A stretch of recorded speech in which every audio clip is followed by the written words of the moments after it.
Welcome to टागे with S दोस्तों, इस video में बात करेंगे एजीटीए के बेस्ट प्रैक्टिस सेट के बारे में। यहाँ पे देखिए, जो प्रैक्टिस सेट 4 मैंने दिया है हमारी तरफ से, प्रैक्टिस सेट की जो सीरीज चलाई जा रही है उसमें प्रैक्टिस सेट 4 से कल जो आपका एग्जाम हुआ है जूनियर असिस्टेंट का, उसमें डायरेक्ट 2 क्वेश्चन फंसे हैं। यहाँ पे इसके स्क्रीनशॉट पड़े हुए हैं, प्रैक्टिस सेट का है और ये पेपर का है। आप लोग ये दोनों क्वेश्चन मिला सकते हैं, क्योंकि यहाँ पे इसका जूनियर असिस्टेंट का जो एग्ज़ाम हुआ था उसका पेपर भी मैंने दे दिया है, आप लोग खुद मिला सकते हैं। इसके अलावा मैंने पहला जो प्रैक्टिस सेट दिया था उसका यहाँ पे सैंपल भी दिया है। ये सैंपल भी ये टेलीग्राम पे पड़ा हुआ है, इसको देख सकते हैं। और इसके बाद 5 तारीख को जो आपके एग्जाम हुए थे उनके पेपर भी यहाँ पे पड़े हुए हैं, सैंपल से ही आप मिला लीजिए। इसमें से भी 2 से 3 क्वेश्चन फंसे थे, ठीक है।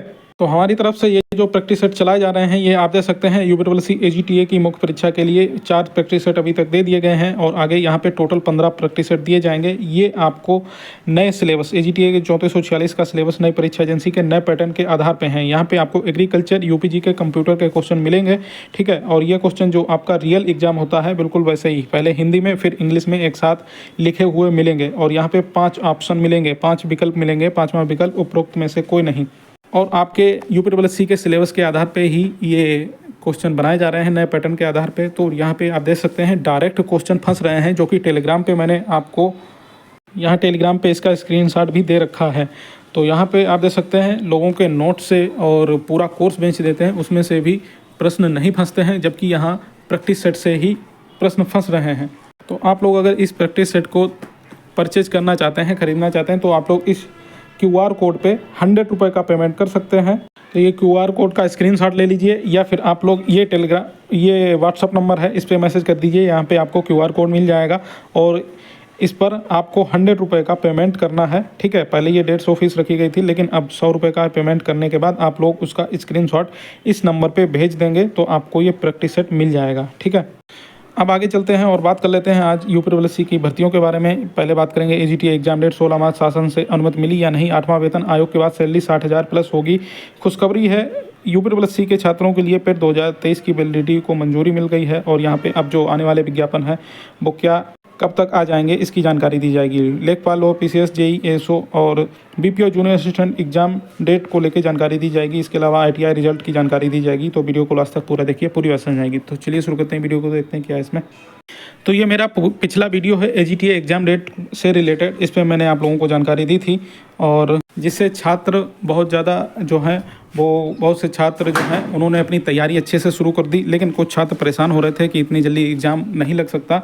तो उसमें मैंने क्या कहा था आप लोगों को एग्ज़ाम डेट को लेके, तो वो एक बार आपको सुना देते हैं। इसके अलावा एग्ज़ाम डेट की बात कर लेते हैं। तो देखिए, जो जानकारी प्राप्त हुई है वो मैं आपको बता देता हूँ। देखिए, अभी तक मैं एजीटीए की एग्ज़ाम डेट जो है वो मैं बताता था आप लोगों को अप्रैल, या अप्रैल के बाद कभी भी हो सकता है, अप्रैल के आसपास कभी भी हो सकता है। तो अब यहाँ पे अप्रैल ना होके आपको लगभग 15 दिन, 14 दिन आपको पहले बता रहा हूँ। यहाँ पे जो डेट सुनने को मिली है वो आपकी है 16 मार्च, ठीक है।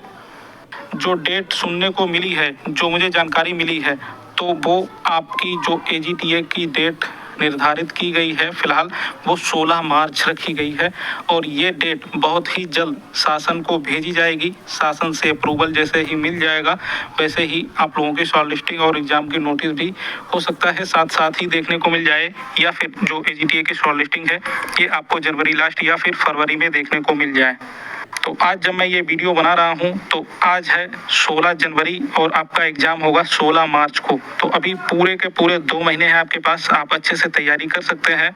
और आपको बता दें, ये जो 16 मार्च है इसमें बदलाव संभव है, पूर्ण रूप से बदलाव संभव है। तो मैंने यहाँ पे क्या बोला, 16 मार्च की डेट जो है वो शासन को भेजी जाएगी और उसमें अनुमति, अगर शासन अनुमति देगा तो आपका एग्ज़ाम होगा और इसमें बदलाव भी संभव है। मैंने साफ साफ यही बोला था इस वीडियो में। लेकिन बहुत से लोग ऐसे हैं जो आपको भ्रमित कर रहे हैं कि मैंने डायरेक्ट ये बोला है कि 16 मार्च को एग्ज़ाम हो ही जाएगा। तो ऐसा मैंने नहीं बोला था, इसीलिए मैंने ये वीडियो भी की क्लिप आपको चला के दिखाई, ठीक है। और यहाँ पे इस वीडियो को बनाने का मतलब ये हुआ कि जो सीरियस छात्र थे उन्होंने अपनी तैयारी और तेज़ कर दी और 2 महीने में अपना कोर्स पूरा जो है एजीटीए का वो पहले ही ख़त्म कर चुके होंगे और 2 महीने को लेकर रिवीजन चालू कर दिया। लेकिन जिनकी तैयारी नहीं है और जिन लोगों को अपना नया कोर्स जो उन्होंने लॉन्च किया है वो बेचना है, तो वो बहुत सारे निगेटिव लोग भी बोल रहे थे। तो कोई कुछ भी बोले उससे मुझे कोई लेना देना नहीं है। फिलहाल जो भी न्यूज़ मिलेगी वो आपको मैं देता रहूँगा। और यहाँ पे देखिए AGTA की एग्ज़ाम डेट जो भेजी गई थी वो मैं आपको स्पष्ट रूप से बता चुका हूँ कि ये जो डेट है आपकी AGTA का, वो 2 डेट भेजी गई थी, एक तो 16 मार्च और दूसरी 23 मार्च। तो ये 2 डेट शासन को भेजी गई थी, लेकिन उसको रिजेक्ट कर दिया गया है। अभी ये एग्ज़ाम आपका AGTA 16 मार्च या फिर 23 मार्च को नहीं होने जा रहा है, शासन से अनुमति नहीं मिली है। जबकि पेट वैलिडिटी को लेकर शासन से अनुमति मिल गई है और पेट की वैलिडिटी के बारे में अभी आगे बात करूँगा।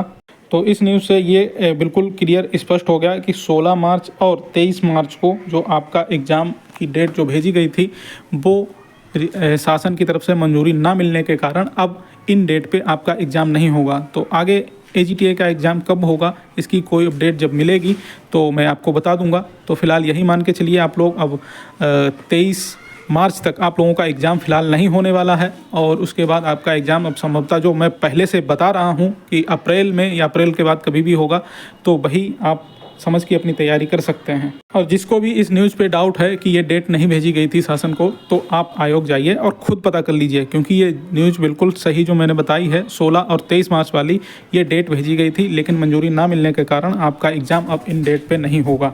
ठीक है, अब आगे चलते हैं और बात करते हैं नेक्स्ट। 8वां वेतन आयोग के बाद AGTA की सैलरी 60,000 प्लस होगी, तो कैसे होगी इसके बारे में बहुत से छात्र पूछ रहे थे। क्योंकि जिस दिन मैंने ये वीडियो बनाया था उसी दिन मैंने एक पोस्ट डाली थी। यहाँ पे 8वें वेतन आयोग को देखिए पहले मंजूरी नहीं दी जा रही थी, उससे एक दिन पहले ही न्यूज़ आई थी, ये टेलीग्राम पे आप देख सकते हैं। लेकिन उसके दूसरे ही दिन 8वें वेतन आयोग को जो है वो मंजूरी मिल गई, गठन हो जाएगा। उसके बाद 8वां वेतन लागू किया जाएगा। तो मैंने यहाँ पे एक पोस्ट डाली थी कि 8वां वेतन आयोग के बाद AGTA की सैलरी 60,000 प्लस होगी। अब कैसे होगी इसको मैं इस वीडियो में एक्सप्लेन कर देता हूँ। देखिए AGTA का नोटिफिकेशन है, ठीक है, और इसमें आप लोग पेज नंबर 11 पे देख सकते हैं इसकी जो डिटेल है वैकेंसी की। इसके पास ही AGTA का वेतन, बैंड, ग्रेड पे वगैरह ये सब पूरी जानकारी लिखी हुई है। तो यहाँ पे देखिए लेवल 4 और इसकी जो सैलरी है वो 25,500 ये बेसिक पे है। ठीक है, इसके बाद अलाउंसेस मिला के AGTA की जो सैलरी है वो स्टार्टिंग से लगभग 36-37 हज़ार मिलती है। उसके बाद TADA वगैरह जो बढ़ता रहता है उसको मिला के अब वर्तमान में जो 2018 की वैकेंसी के TA जो लगे हुए हैं उनकी सैलरी लगभग 40,000 मिल रही है। तो ये आपका बेसिक पे है 25,500।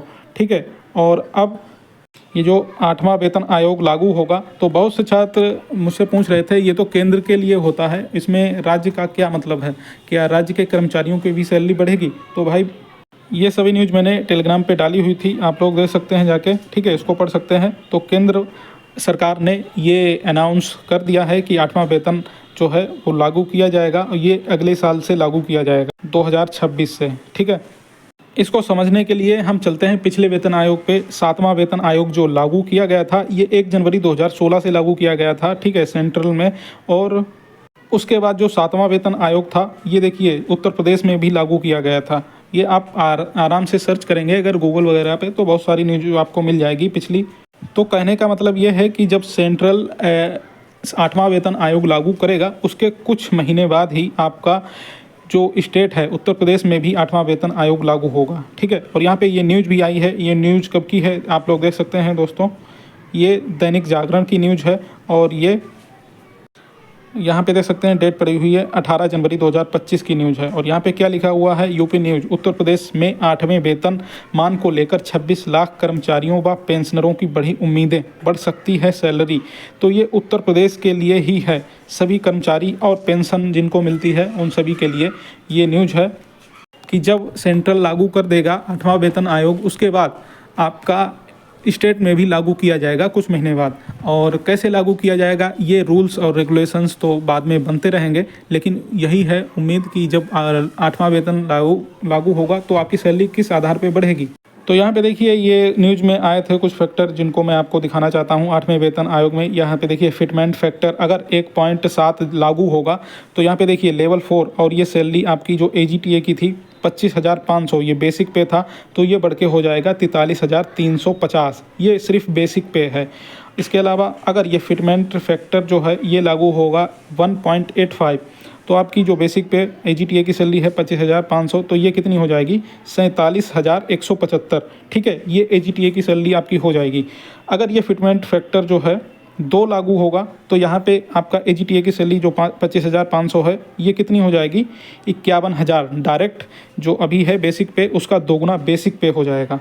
तो ये सिर्फ और सिर्फ बेसिक पे हो जाएगा 8वां वेतन जो लागू होगा। अब किस तरह से कितना फिटमेंट फैक्टर रहेगा ये अभी से निर्णय नहीं हुआ है, ये सब रूल्स रेगुलेशन बाद में बनेंगे और जब लागू होगा 2026 में तब आपको ये देखने को मिलेगा। ठीक है, तो आपकी AGTA की सैलरी जो बेसिक पे है इसमें से कौन सा फिटमेंट फैक्टर लागू होगा, तो उस हिसाब से मान लेते हैं लगभग 50,000 के आसपास आपकी सैलरी हो जाएगी और उसका आधा अलाउंसेस वगैरह DA वगैरह ये सब बढ़ता रहता है हर साल में, तो उसको मिला के आपकी जो टोटल सैलरी है AGTA की जो मैंने यहाँ पे बताया है ये 60,000 तक आप लोगों को मिलेगी। ठीक है, तो ये जब आपका 8वां वेतन आयोग जब राज्य में उत्तर प्रदेश में लागू किया जाएगा तब आप लोगों को इतनी सैलरी, कम से कम इतनी सैलरी मिलेगी और 60,000 से ज़्यादा ही मिलेगी। ठीक है, क्योंकि अभी AGTA की सैलरी है वो 25,500 है। ठीक है, और बेसिक पे वगैरह ये है, बेसिक पे है 25,500। इसके अलावा जो अलाउंसेस वगैरह मिला के लगभग 40,000 मिल रही है जो अभी AGTA लगे हुए हैं। तो बाद में जब आपकी सैलरी जो बेसिक पे है वो जस्ट दोगुना हो जाएगा लगभग 50,000 तक, तो आपका जो अलाउंसेस वगैरह है तो ये सब मिला के 60,000 प्लस तो सैलरी बनेगी ही बनेगी। तो मैंने ये बिल्कुल अच्छे से एक्सप्लेन कर दिया और ये आपकी जो भी सैलरी है, कोई भी वैकेंसी हो, लेखपाल या कोई भी राज्य में जितने भी कर्मचारी हैं सभी के लिए ये लागू होगा। तो अब इससे आप लोग मोटिवेशन लीजिए और अच्छे से AGTA की तैयारी कीजिए आप लोग, जिससे कि आप लोगों को अब सैलरी भी आपकी डबल होने वाली है, 1-2 साल में हो जाएगी AGTA की। तो ये बहुत ही अच्छा मौका है जॉब पाने के लिए। जब से 8वां वेतन आयोग लागू होने की न्यूज़ आई है छात्र और ज़्यादा मेहनत कर रहे हैं, लेकिन छात्रों को बहुत से छात्र मुझसे पूछ रहे थे कि किस तरह से सैलरी बढ़ेगी, तो उसको मैंने इस वीडियो में एक्सप्लेन किया है। तो उम्मीद है आप लोग पूरी बात समझ गए होंगे। अब जो खुशखबरी है वो बताता हूँ। पेट 2023 की वैलिडिटी को मंजूरी मिल गई है, लेकिन AGTA एग्ज़ाम को लेकर मंजूरी नहीं मिली है। तो AGTA की मैं जानकारी अभी दे चुका हूँ और पेट वैलिडिटी जो है इसका नोटिस आपको इसी सप्ताह में पूरी उम्मीद है आपको देखने को मिल जाएगा, क्योंकि अभी मंजूरी मिली है। उसके बाद आयोग जो है अपने हिसाब से उसको मीटिंग करेगा और नियमों के आधार पे जो भी है अब उसको आगे प्रक्रिया बढ़ेगी और आपको बहुत जल्द ही इसका नोटिस देखने को मिलेगा पेट 2023 की वैलिडिटी बढ़ने को लेकर। ठीक है, और वैलिडिटी बढ़ने के साथ ये क्लियर हो गया है लेखपाल की अब वैकेंसी आपकी जो आनी है पेट 2023 के अंतर्गत, तो ये आपको अब जनवरी लास्ट तक लेखपाल की सबसे पहले उम्मीद है देखने को मिलेगी। इसके बाद लोअर PCS या JEE का विज्ञापन आपको देखने को मिलेगा और उसके बाद ASO का भी विज्ञापन आ सकता है। तो ये 4 विज्ञापन जो हैं जो अभी चर्चा में हैं, और लेखपाल का और लोअर PCS का सचिव जी ने साफ साफ बोला था निकालेंगे। ASO के छात्र गए थे उनको भी बोला था, JEE की भी वैकेंसी निकालने की बात कही थी।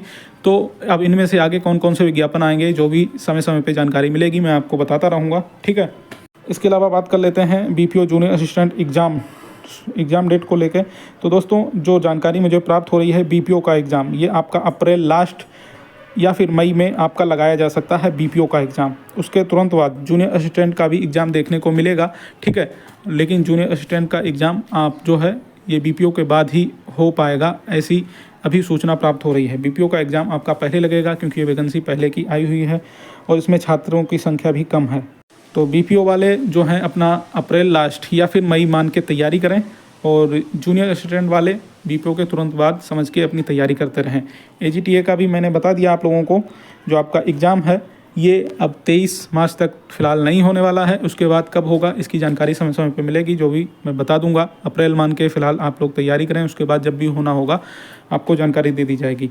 इसके अलावा अन्य भर्तियाँ हैं उनके एग्ज़ाम भी जल्द लगाए जाएंगे। ठीक है, और ITI रिजल्ट की बात करें तो आपका रिजल्ट ये जनवरी में प्रस्तावित था, लेकिन अब आपका रिजल्ट थोड़ा लेट होगा क्योंकि इसमें कई सारी ऐसे टेक्निकल पोस्ट हैं जिनके ऊपर निर्णय लेना थोड़ा मुश्किल होता है और उनमें कोई गलती ना हो इस तरह, मतलब उनको विशेषज्ञों से डिस्कस करके ही निर्णय लिया जाता है। तो आपका रिजल्ट जो है अब ये जनवरी में ना आके फरवरी में आप लोग उम्मीद करें। जनवरी में फ़िलहाल आपका रिजल्ट आने की उम्मीद बहुत कम है। तो ये हो गई पूरी जानकारी। यूपी भर्तियों के लेटेस्ट अपडेट पाने के लिए चैनल को सब्सक्राइब कर लीजिए। नमस्कार।